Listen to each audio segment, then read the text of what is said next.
Demons were summoned into the king's chamber in an ad hoc ritual, and it was Alistair Crowley's intention to cause a major psychic catastrophe inside the Great Pyramid of Giza. Everything you see in Giza is designed to attract the spirits.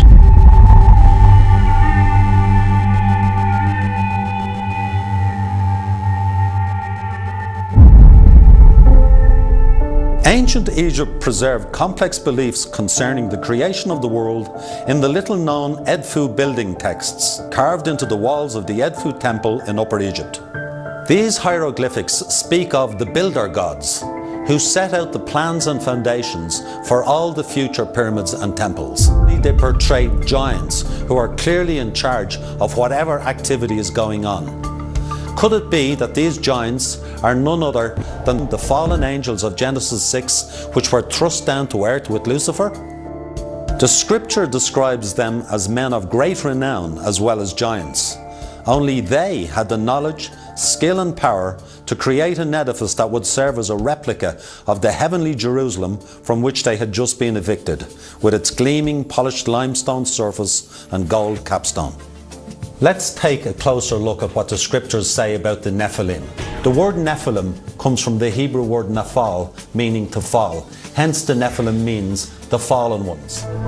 We are told in Genesis chapter 6 that an evil band of these rebel fallen angels came to earth, took ordinary human women to wife, and had offspring by them. But these were no ordinary offspring, for they were giants in size and also extremely evil and violent. And they filled the whole world with their bloodshed and their violence and their evil. These fallen angels and their offspring inhabited the earth for up to 1,000 years prior to the flood of Noah. And they so infected the whole of the human race in the earth with their violence and evil that God decided to wipe them all out in what has come to be known as the flood of Noah. Only Noah and his family were saved from the flood at that time. But you cannot drown spirit men. So we are told that these spirit men are locked up in a subterranean prison that has several names in scripture. It is called gloomy dungeons, it is called the abyss, it is called, once in the New Testament, Tartarus. And of course this ties in with the Tartarus of Greek mythology, where we are told that the gods are imprisoned because they rebelled against Zeus. Even though we are told that the fallen angels of Genesis 6 are locked up in this subterranean prison known as the Abyss or Tartarus, we are also told that in the coming apocalypse they are to be released once again to wreak havoc on an unsuspecting world. In chapter 21 of the book of Revelation, John describes a future city, the New Jerusalem, coming down out of heaven to earth. John describes this future city, the New Jerusalem, in great detail. Its brilliance was like a precious jewel, and the angel measured it with a golden rod. We are told of all the various stones it's made out of. We are told it has 12 gates made out of a single pearl each, and that the river of life flows out from the midst of it, etc. And at the end of this detailed description, John gives us the dimensions of this future city, and he says its length and its breadth and its height are the same.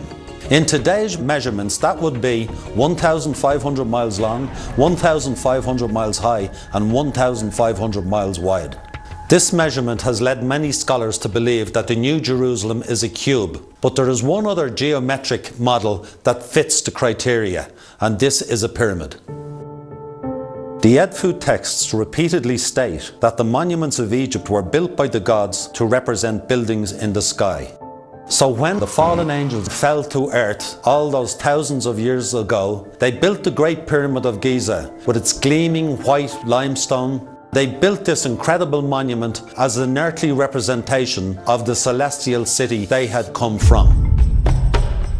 One of the most romantic stories that occurred during the lifespan of the Great Pyramid happened in 820 when an Arab sheikh named Al-Mamun came to the Giza Plateau looking for riches that were reportedly hidden inside. For days, he and his men searched the steep polished surface limestone covering, seeking for the secret entrance, but they couldn't find it. Not to be thwarted, Al-Mamun and his men battered their way through the rock, but became weary of the great chore. About to give up, they heard a rock fall from the inside. Tremendously encouraged, they continued smashing through. They found a descending passageway. Overhead, they saw an ascending passageway plugged by a huge granite stone. Already wearied, they took the path of least resistance, continuing down the descending passageway several hundred feet below.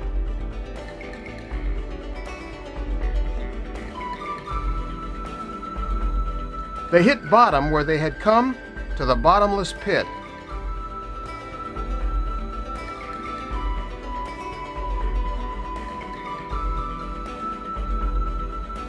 Retracing their steps, they returned back to the point of the blocked ascending passageway and dug around the granite plug through the softer limestone until they came around to the other side of it. Continuing upward, they came to the fabulous Grand Gallery. Momentarily, they were stunned by the incredible architecture. But these were driven men, impatient and lusting for treasure. At the end of the Grand Gallery, there's a small room called the antechamber. The light shines underneath where Al-Mamun and his men broke through 3 slabs of red granite, each slab 12 inches thick and 7 foot tall. Once on the other side of the antechamber, they entered the upper or king's chamber, their torchlights flickering on the red granite walls. Above them rested 80-ton granite blocks that came from 500 miles up the Nile that formed the ceiling. The joints so finely cut that today they are almost without duplication. At the end of the 25-foot room, the torchlight faintly lit on a 5-foot red granite box. The box was empty. No riches, no mummy, no nothing. Distracted by their bitter disappointment, had they searched the room more carefully, they would have noticed 2 ventilation shafts that were pointing to the heavens. But no one would notice that for another 12 centuries. But Al-Mamun and his men uncovered something of far more importance than anyone would ever imagine. It was in the antechamber. The builders had dropped into place 3 slabs of red granite to block and seal the way from the Grand Gallery into the upper or king's chamber. Now, that place had been sealed from the beginning of the building. Nobody had yet entered into the king's chamber. When Mamun broke through those huge slabs of granite and he entered into the king's chamber, he found nothing. There was no riches, there was no anything. In fact, there was not even a mummy in the funerary box that you find there in the king's chamber. The 3 so-called portcullis slabs that sealed the way had been dropped into place from above into slots created by flanges that were sculpted from the red granite rock and extended outward from the walls. The slabs were lowered by ropes through these grooves that were carved into the walls. The way into the king's chamber was now perfectly sealed.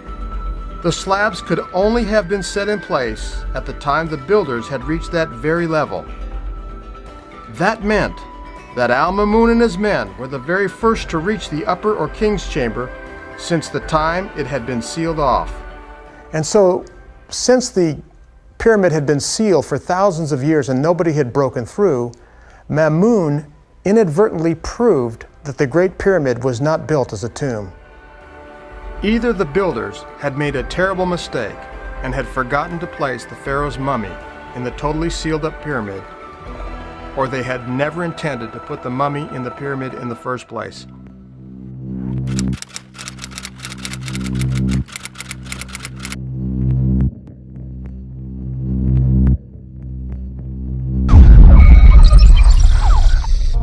If you don't understand how to summon spirits, then you can't understand magic. And if you don't understand magic, then you can't understand a single thing about the monuments and temples of Egypt. Everything you see in Giza is designed to attract the spirits of the gods. In 1904, a man and his young wife made the arduous journey from England to Egypt. And it was Alistair Crowley's intention to cause a major psychic catastrophe inside the Great Pyramid of Giza. demons were summoned into the king's chamber in an ad hoc ritual performed by Alistair Crowley. The black magic ritual in the Great Pyramid had an unexpected result that was to be the turning point in Crowley's life. Rose got into a strange state of mind. I had never seen anything like it before. She kept on repeating, dreamily, yet intensely, "They are waiting for you. They are waiting for you."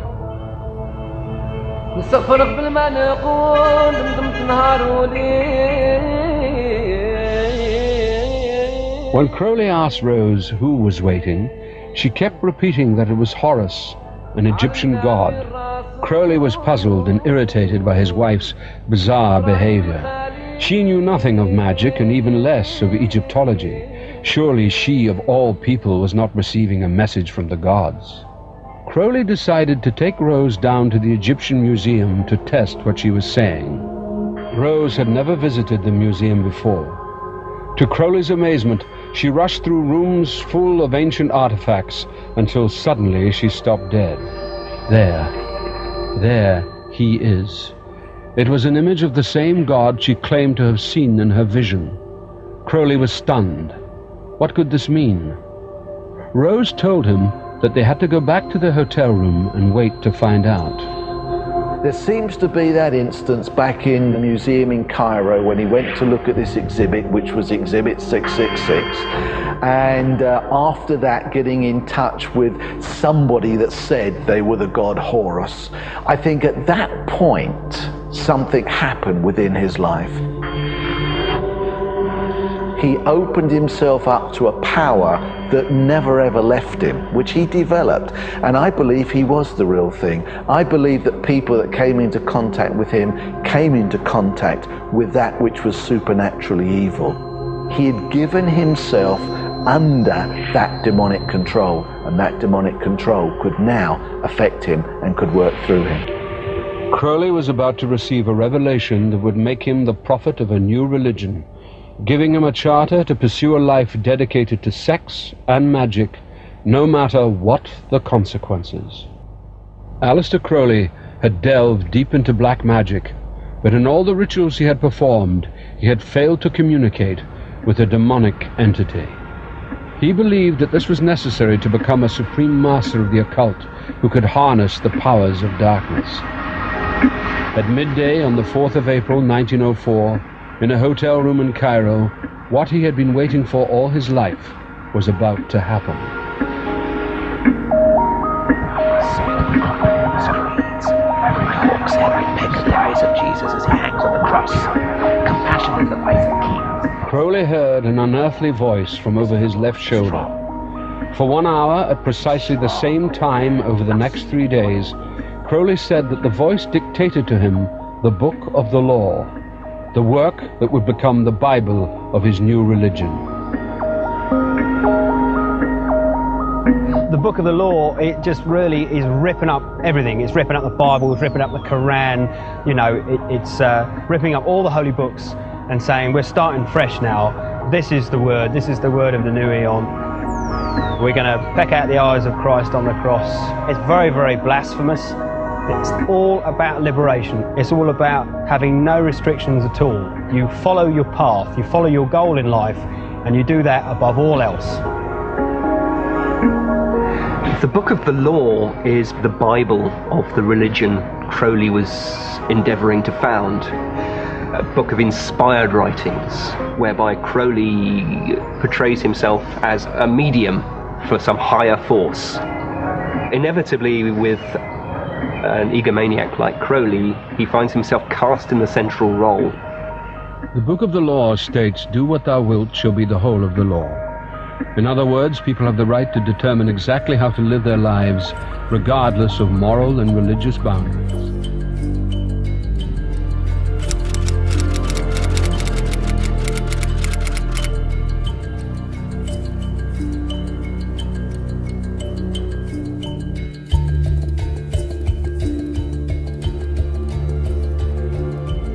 It is very interesting indeed that most of the legends and traditions concerning the Great Pyramid agree that the Great Pyramid was built before the deluge that covered the earth and it was built as a repository to preserve knowledge and information.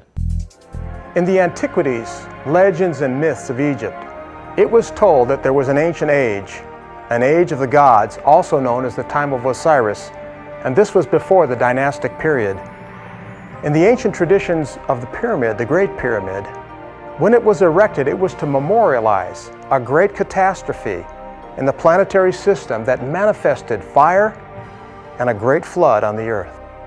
Josephus, in his Antiquity of the Jews, writes, "The descendants of Seth, after perfecting their study of astronomy, set out for Egypt and embodied their discoveries in the building of 2 monuments, in order that this knowledge might not be lost upon Adam's prediction that the world was to be destroyed by a flood.